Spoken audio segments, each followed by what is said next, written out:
Okay, we're going to go ahead and get started because we have quite a bit of material to get through. So, good evening, everyone. Again, the session that you are logged into is Engaging Youth in Emergency Preparedness and having fun along the way. The session is being presented by Carol Brown, who is a CERT instructor with Fairfax County. And I'm going to just give a brief introduction, and then I'm going to go through some brief housekeeping items. Carol started her work with Oahu CERT in Honolulu, Hawaii in 1997. She was part of the Pearl City Peninsula Military Housing Base. And Carol joined Fairfax County CERT in 2007 and is currently one of the volunteer instructors.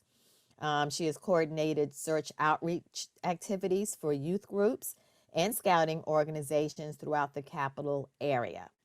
Carol's also been a volunteer with Scouts BSA for 15 years and is a troop assistant scoutmaster and merit badge counselor. Carol counsels for life-saving emergency preparedness, search and rescue, safety, and over 20 other merit badges. She has taught at the University of Scouting, scenarios, drill, and moulage, how to keep emergency skills fresh and in a fun way, and also community emergency response teams. You are the help until help arrives.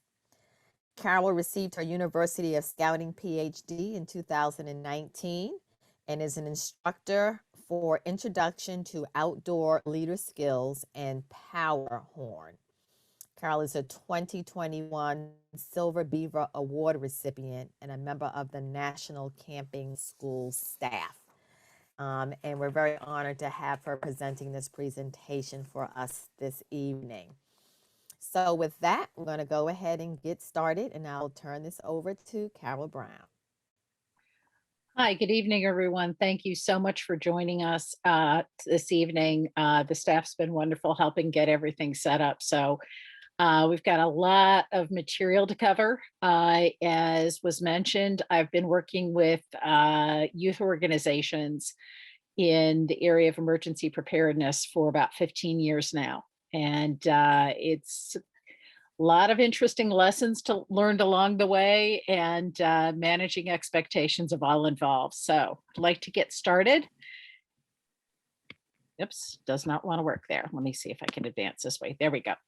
What I'd like to do very quickly is I'd like to go through a couple of programs that are outside of CERT that deal with youth and emergency preparedness. I'll give you some ideas for adapting the existing programs because you don't need to reinvent the wheel. It's already out there. There are just a huge number of programs out there for a wide range of ages and skill levels. So we'll talk about activities to help teach those principles and skills, things that are from other groups and things that we've developed along the way that really have a great impact with everything.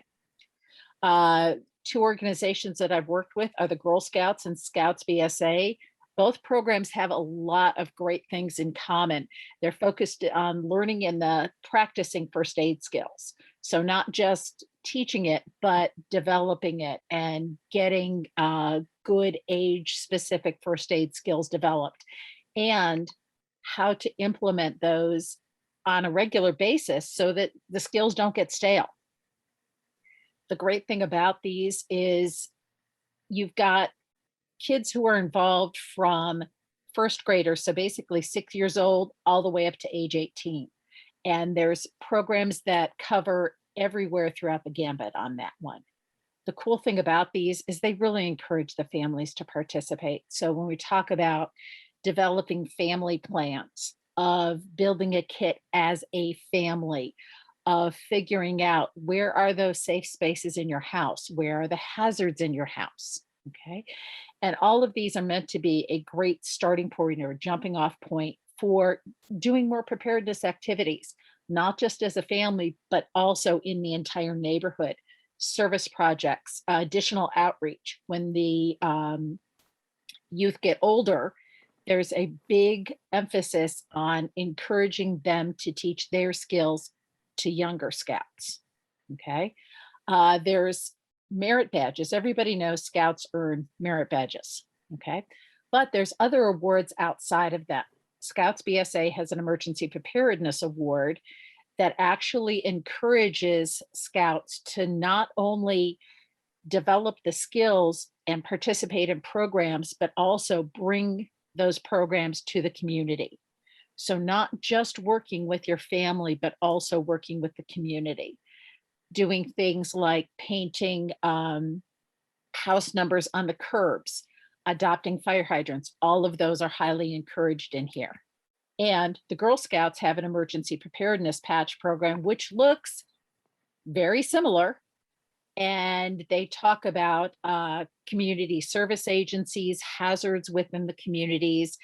So basically, not just within your family unit, but like we do in CERT, going out and looking around the community, encouraging that kind of participation, that kind of involvement within communities, within the programs that are out there.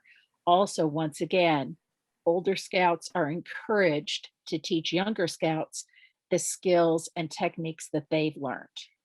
Okay. If you happen to have animals, 4-H disaster preparedness series is great. You know, obviously everybody thinks of 4-H as livestock. Okay. How many people own livestock in Fairfax County? Not a lot. But the livestock programs that they have there are really great and go into a lot of detail so that anyone who has any sort of pets, this is a great place to go for those resources. So if you're looking for, okay, you know, I don't have a horse, but I have a couple of dogs. They have wonderful programs here that detail how to respond to the different emergencies. And they also do a lot with not just evacuating, but sheltering in place also. So, what are some good things to have in place for both types of scenarios that are there? And a great thing they talk about that I think is kind of pushed by the wayside in some programs is plans on recovering from those emergencies. Okay. A lot of organizations have those, but 4-H is one that actually really emphasizes the recovery part of the process and having plans in place for that type of recovery. Okay. FEMA has some great programs also that are out there. They have one that's the 9 steps for creating prepared youth in the community. Okay. Once again, they're age specific. The cool thing with FEMA, they have, if you go to their website, go to Ready Kids, they have all sorts of games and activities for all sorts of age levels that are out there. So, resources for the family. And one really great thing about the FEMA Ready Kids is it has a section for the adults to start the conversations about emergency preparedness.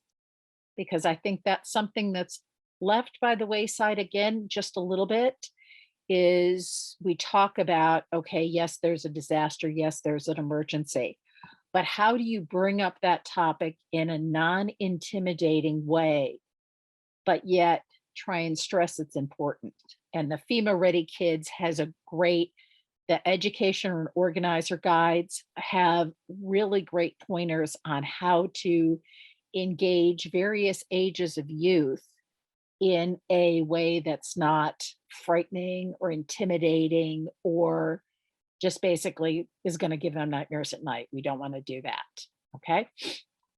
And once again, on the, as you can read on the bottom, it's for helping teens and children's cope with disasters. So for FEMA Ready Kids, there's a big emphasis on the psychological issues of emergency preparedness and the psychological preparedness that you can do. Okay. Mentioned before that there were 9 priority steps in the FEMA Ready Kids. And just very quickly, here are those 9 steps that are there. Everything that I'm mentioning is on all their websites for easy access. But the key I'd like to point out here is number 5, the family and community participation. Okay. So getting youth to engage other youth and also some adults in the area too. Because if you see a youth clearing out a fire hydrant, doing a service project that helps with emergency preparedness in an area, be it a group of youth cleaning out trash along the side of a river, which when you consider it, when we had Hurricane Sandy come through here, with all that rain in a short period of time, one of the things that I noticed in my neighborhood is a lot of the drainage was backed up with pollution. So here in the priority steps, they talk about engaging and doing projects that will go ahead and make the impact of disasters less, not just for individual families, for individual neighborhoods, but as for larger neighborhoods also. Okay. Couple other programs that are out there really great. YMCA has a really fun one with a lot of games for many different age levels. They actually focus more on some of the younger children. Children's National Medical Center has, once again, really great programs. And they also talk about preparing those who may have medical issues for disasters and emergency situations.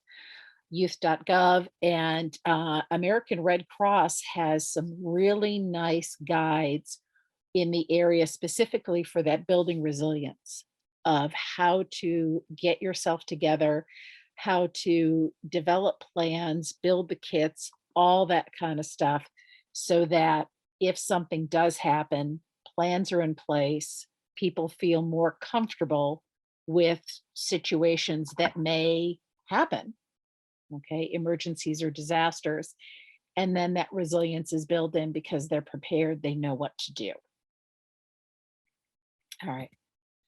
So, great programs that are out there. Like I said, no need to reinvent the wheel. There's wonderful, wonderful resources that are out there.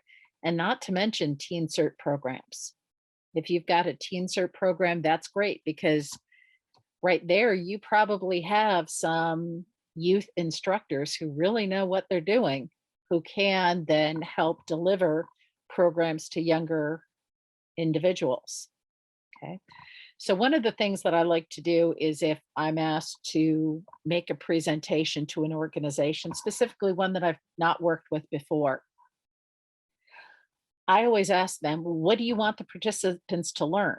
Or what do I want the participants to learn? They say, oh, just anything. I'm like, tell me a little bit more. What do you want the participants to learn? If it's something as easy as how to effectively dial 911, how to do some basic first aid skills, pressure bandages, how to treat for your basic first aid things. What is it I want them to learn? And then I'm going to ask, is it attainable? Okay. Are we talking about a 5-year-old in a tourniquet? No, probably not. So that's one thing that you need to consider is, are their goals far loftier than what the age group could really do? So we're going to consider that their age and the current skill set of the youth and also the adults helping. Okay, especially if you're going to a remote location like a camp out for scouts or a church retreat, something like that. The number of adults who can assist and what kind of resources you're going to have. Okay, are you going to have buildings? Are you going to just have woods? Are you going to have bathroom facilities? Little things like that. And then I say fun, use your imagination.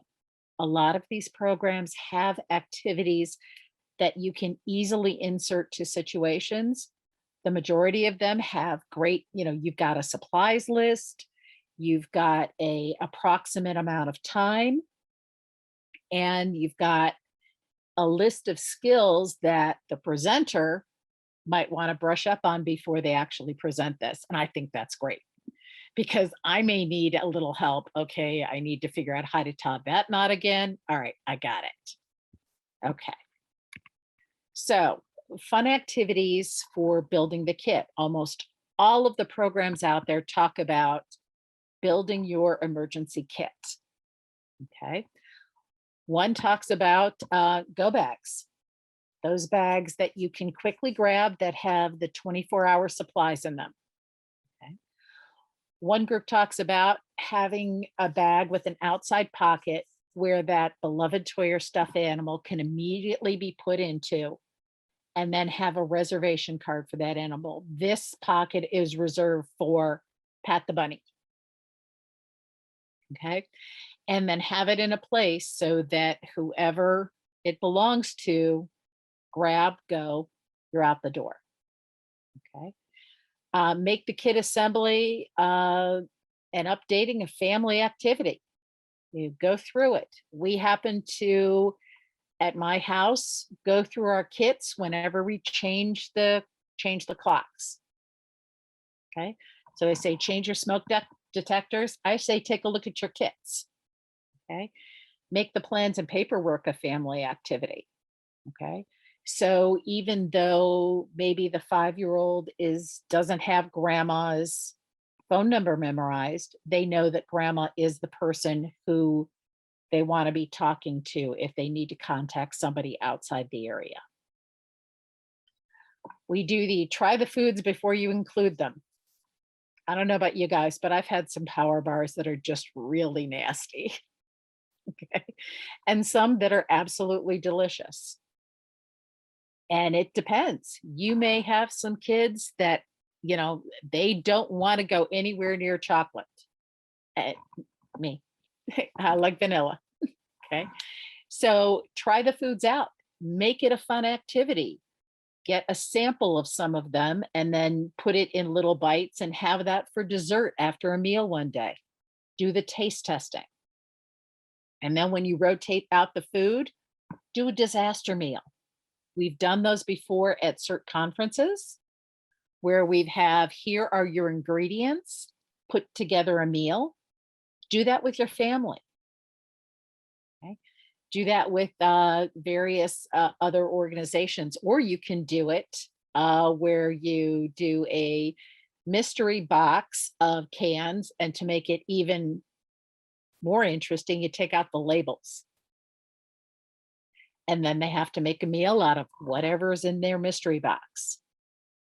Okay. Another one that we use is weighing the options. Okay. Grab a scale. See how much weight a young person can lift comfortably in making their own disaster kit. What are you going to put in there? What do you consider your essential items? How much do those weigh? For example, here, we've got a roll of duct tape and a roll of electrical tape that weigh 1.25 pounds. Never knew duct tape weighed that much, but it does. What are the optional items? So get your list out and get it in priority order. What are the things that you really, really don't want to live without? And then what are the things that, okay, maybe this is a nice to have, not a need to have. I'll see what I can lift. And the cool thing is, like most young people, especially when it comes to food, their eyes are bigger than their stomach. So they're saying, oh yeah, I want to include this in my kit and this in my kit and all this stuff in my kit. And then they go to try and pick it up and it weighs 65 pounds, which is almost as much as their body weight. Okay. So by doing this and weighing the options, they can figure out what exactly they prioritize. Okay. Some other cool activities that we've done with youth in the area is making a map of your house. Okay. Where are the exits? Where are the safe places? Okay. A lot of times focus is on fire drills, getting out of your house quickly. How many of you out there know the exact place and have communicated it with your kids, if you have kids? Where is the place you're going to be if there's a tornado? Okay. Map your neighborhood. How many people know exactly the best and quickest and maybe safest route to a snow emergency route? Okay. Some youth don't even know what a snow emergency route is. Okay. Home and or neighbor hazard hunt. Okay. Where's your gas station? Well, that's a resource, but can also be a hazard. Okay. It's fun to go and take a hike and find out all the fun places in your neighborhood. I know in Fairfax County and a lot of other counties, we have an adopt a hydrant program. Beautiful certificate on the wall. Great to see. As I mentioned before, painting house addresses on the curbs. We've encouraged service projects specifically over the pandemic, over COVID, to go ahead, and that is a great service project to do because it's something where you can socially distance. It's a great resource for the neighborhood to have those house numbers that are easily visible from the street. Do the practice 911 calls. Okay. Know the script, how to keep yourself calm. Okay. Touring the first responder facilities, easy gimme. Hopefully once we start doing more drills, that'll be open. And fire, earthquake, and severe weather drills.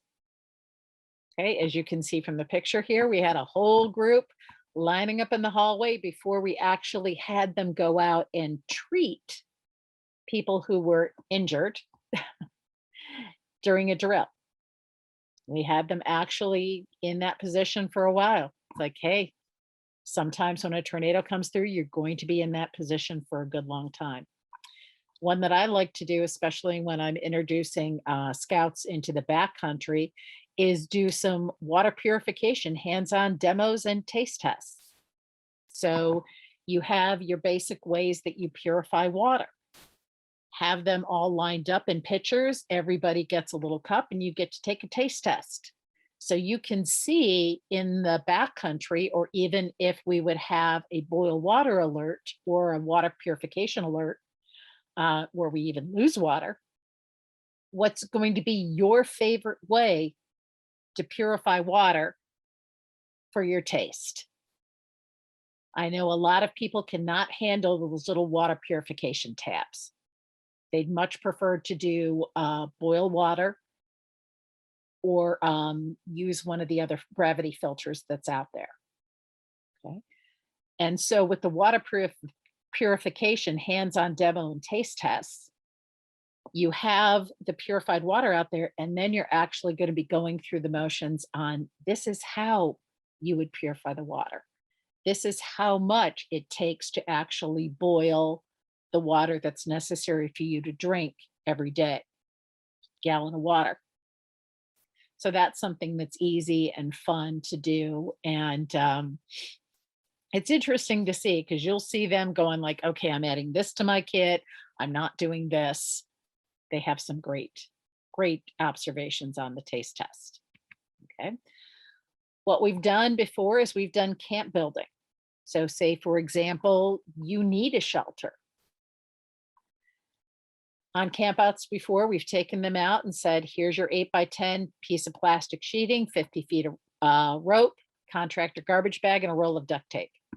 Go build yourself a shelter. And the smart ones will realize if they team up with a buddy, they get twice the resources and they make great shelters. Another thing you can have them build is a little rain catcher out back. Okay. So wonderful things that you can have any group do that are wonderful survival skills. Here's an example of some different types of shelters. And you can go ahead and put a couple up and see if they enjoy, which one do you like? Which one would be best, say, in July? And which one would you not want to try and camp in July? Maybe something that's got a little bit more shelter if you're camping in November. And for example, here's a group that I took into the woods and they made some shelters for better or for worse. But the key is get them out there, get them practicing, get them familiar with what could happen, what resources they might have at hand, and how might they use the resources that they've got. Okay. Some fun skill games that are out there, a stretcher obstacle course. A bag of mulch, one of the bigger bags of mulch weighs about 50 or 60 pounds. It's great for use as a sub for a mannequin. Okay. Build a kit tag team race. Have your essential items in the center and then have them do a relay race, run and choose their essential items one at a time. And then justify why you chose that as one of your best items to choose. Okay. I'm a scout. I'm a scout leader. So not relay races are fun. You have rope lined up and they start from each starting line, run, tie a knot, put it down, run back. Okay. So each one comes, runs up and say, does a square knot. Then you judge, did they do it correctly? And you can run through basically what we call the 6 essential knots that are out there. Okay. But one thing is with the knot relay race, it's important to introduce them to all the knots ahead of time so that everybody is set up for success. Okay. You can do an amazing race. Okay. Land navigation and map reading. There are lots of compass courses that are set out in this in the area here. Prince William Forest has a really great map and compass course. There's one on Quantico. There are several others around. And what we do is, dealing with Boy Scouts, they wanted zombies. We added zombies. So basically their areas where the actual markers were was the safe zone. And they would have to then shoot their directional line, shoot their azimuth. And then they would have to figure out a way to get from point A to point B accurately while avoiding the zombies who were all running around. Well, we made the zombies walk and the other groups could run. So there you go. And I mentioned before the disaster dinner cooking competition. You can have a box of mystery ingredients. And if you really want to be a little bit on the mischievous side, take the labels off the mystery ingredients. So they're just dealing with a can with no label on it. Good luck finding. And, they'll come up and it's amazing how many really actually pretty good meals come out of this for the disaster cooking. Okay.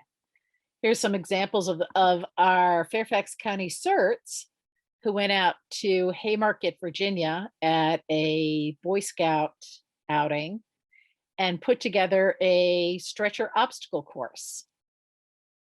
Okay. So basically going over and through and underneath obstacles.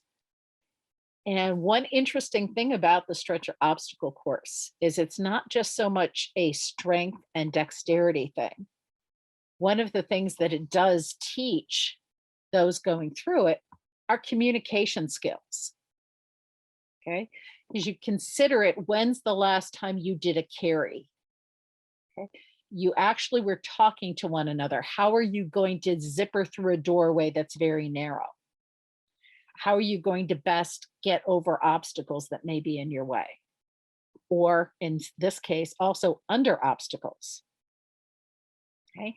If you want to turn it into a point system game, which we have done for a couple of other events that we've done, we've given points for doing the course in under a certain amount of time, for cooperation, and if they can get the stretcher underneath the obstacle without the stretcher actually touching the ground. It can be done. It just involves a lot of communication and work together. Okay. Julie, do we have any questions in the chat room?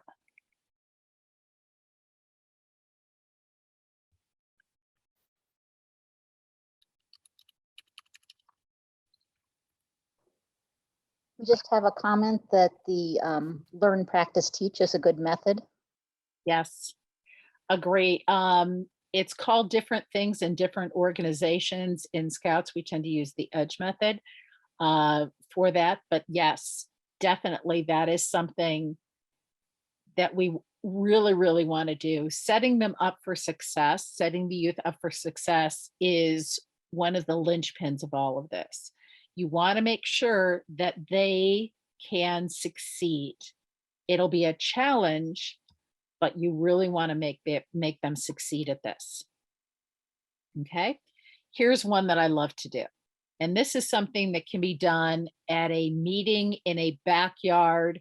You can use it as a skill game, any sort of thing. We call this the disaster box. So we've put together some items from around your average house and put them in a box. And what I like to do is at a meeting, upend the box and say, you've just been in a disaster, and this is what you have to work with. What can you do with each of these individual items that's not its intended and manufactured use? And just have them go at it. Okay. We've had those, some kids use the plastic sandwich bag, fill it with water, and actually use it as the water as a refractive lens, I'm sorry, as a fire starter. And what did they start on fire? The Fritos. Okay. Aluminum pie pan. Not only can you flatten it out and then move it up so you have a water carrying device, but if it's very, very shiny, like one of the ones, the disposable ones you get at the store, you can use it for signaling. Wire clothes hanger, use it for pretty much anything. Mosquito netting face mask, use it to filter water. Unless it's been on your face, and then you don't really want to use it to filter water. But any number of these things, have them figure out what you can do with it that's not its intended use. A shower curtain, you can make a tent. Okay. So have them go and set up a disaster campsite with all the items that are listed here. So on the side here, we've done the light the Fritos on fire and use them as a fire starter. And there's the pool noodle used as a commode with a Homer bucket and a plastic bag. Okay. And then consider, after they've gone through this, ask them, are there any things here that you would probably want to add to your emergency kit that you have at home? So encourage that kind of collaborative view. It's a team building. It's something that they can do together. All right. For drills and scenarios for youth, similar to putting them together for adults, you know, what's your goal? Who are your participants, youth and adult? Make sure if you're doing it in a remote area or even an area here, that you have a good ratio so that there can be good supervision and good safety. Because you'll take a look at their participant skill level, see maybe if you want to refresh it a bit. Always develop a safety plan. And what's your location? In most cases, we're out in the woods. You got other resources. If you have a mannequin, that's great. Or you can use what we call Timmy here, because you remember Lassie. Everybody has to find Timmy. Timmy is made of a 6 beach balls, 3 pool noodles, obviously a little hockey mask from the dollar store, a dry bag, which is basically a bit, or a big garbage bag, which is his main body, and clothing. And so Timmy tends to get lost in the woods a lot. And in this case, we made a sign for Timmy saying, please do not disturb, that his name is Timmy and he's part of a search and rescue drill. Okay. And this way, Timmy is pretty durable and has been left out overnight in the wilds of Virginia on many an occasion. Okay. So I can leave Timmy out overnight. I don't have to really worry about him. If I were borrowing a mannequin, maybe not. Okay. But if you're working on transporting something that weighs a bit much, what we've done for Timmy before is to, for the main torso of the body, put one of the bags of mulch and used overalls. And there you actually have then a simulated mannequin, in our case, that actually has a bit of heft to him. So about 50, 60 pounds or so. Okay. How much time do you have? And considering in how much time you have, what's the attention span of your individuals? Okay. For teenagers, you can run an effective search and rescue drill, and I have before, that takes a good 3 hours or so to complete. And then they realize that search and rescue, trying to find somebody who's lost, is not something where it's a half hour and done. It actually does take a considerable amount of time.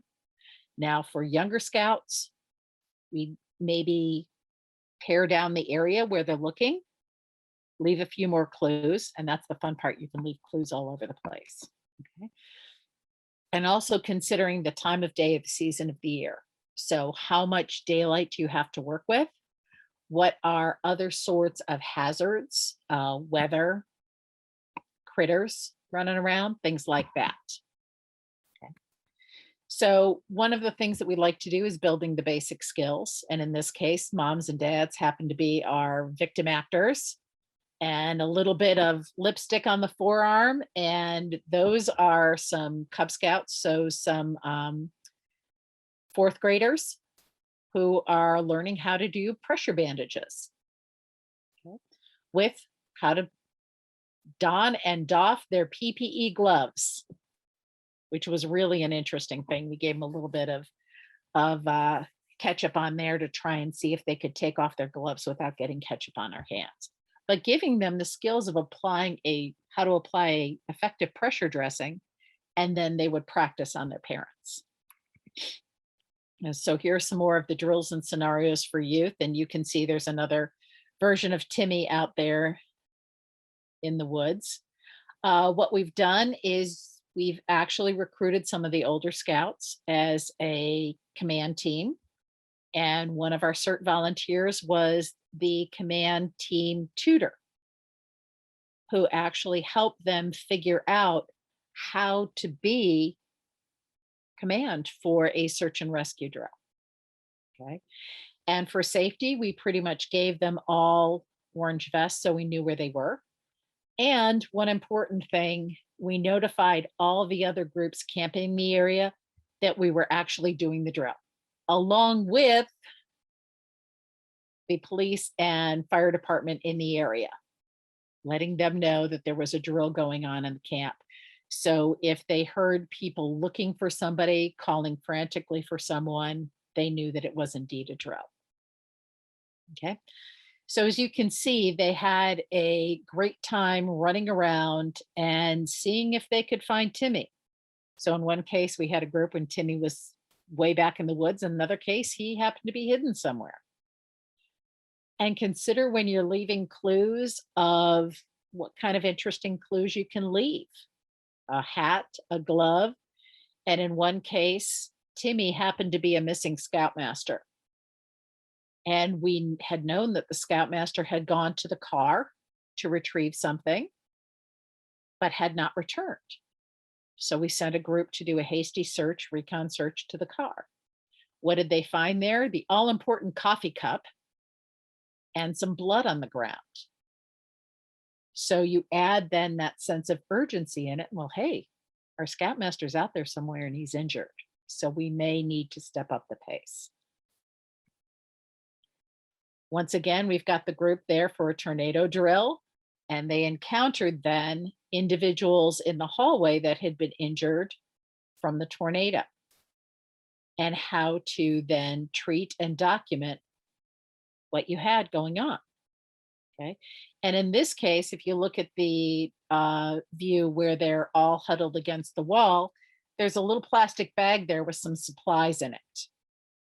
Part of the scenario drill is giving them what they're going to need, not relying on them having everything in their backpack, but giving them some examples. For example, here we go. This is a skills station at a scout outing.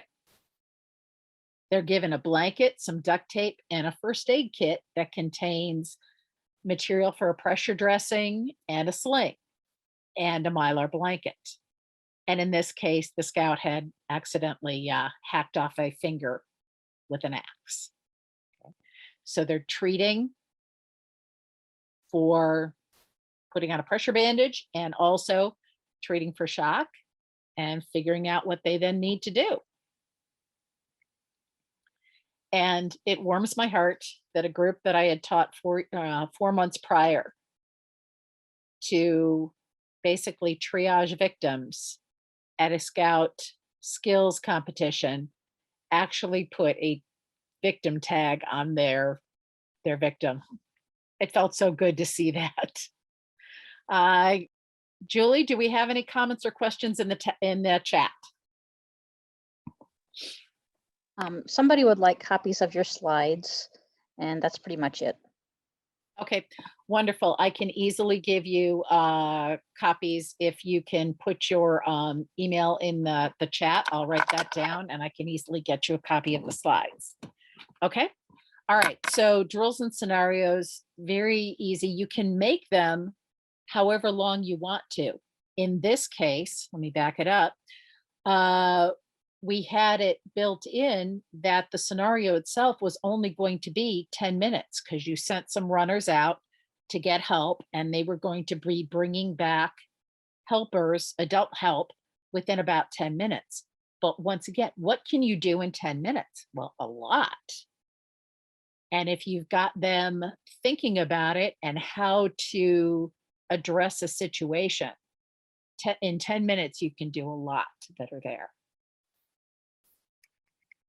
All right, the last thing I'd like to talk about is, since I'm usually out in the woods somewhere with minimal access to cleanup supplies, some very quick minimal mess moulage that we've done. One is, this is a drywall nail through some KT tape, which is basically, it's a brand of tape that happens to be tan, and you can use that.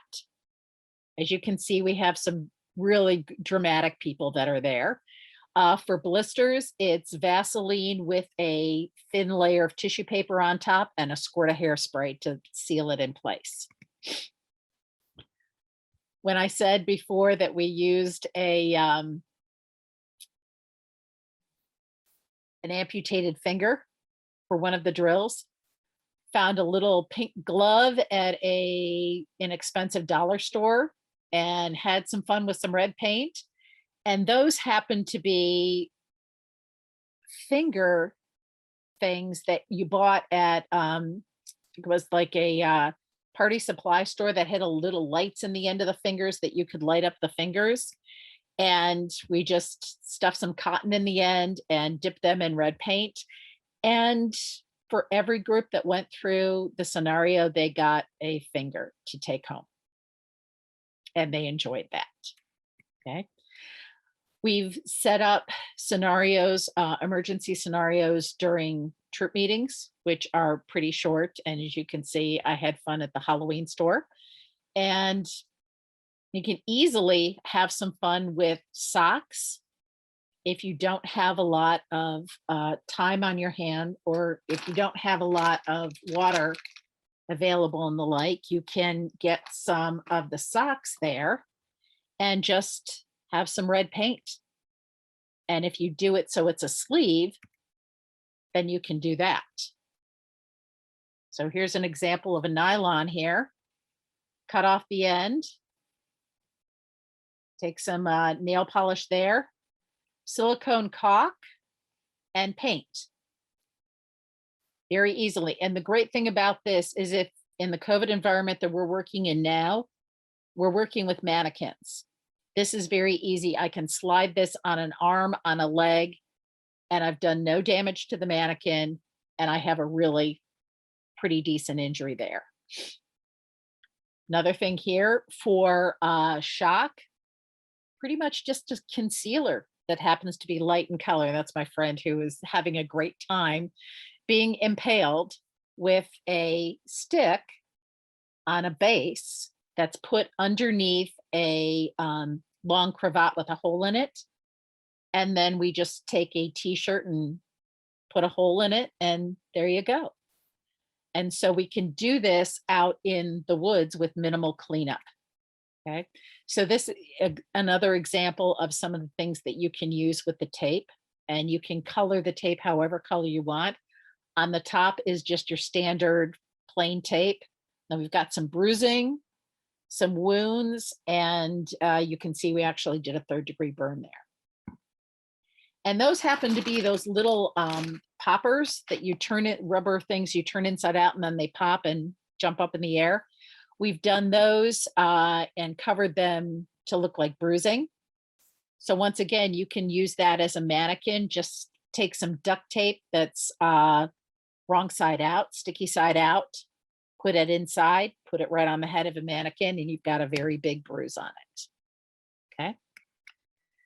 So the key is the resources are out there. Just tweak them a little bit and then go have some fun. Go have some fun. The biggest thing that I have to say is that you may find some really, really wonderful young people who are adept at this and who may want to make it their career. And that, in my mind, is wonderful. I know we're pretty much out of time. Thank you all for attending. I hope you guys got some great information out of this. I'd like to thank everyone for attending, and I hope you guys have a great time at the rest of CERTCon and have a great night. And Ms. Carol, on behalf of CERTCon, we want to thank you for giving this presentation. Very informative, lots of tips. And to our attendees, thank you for joining us and have a good evening.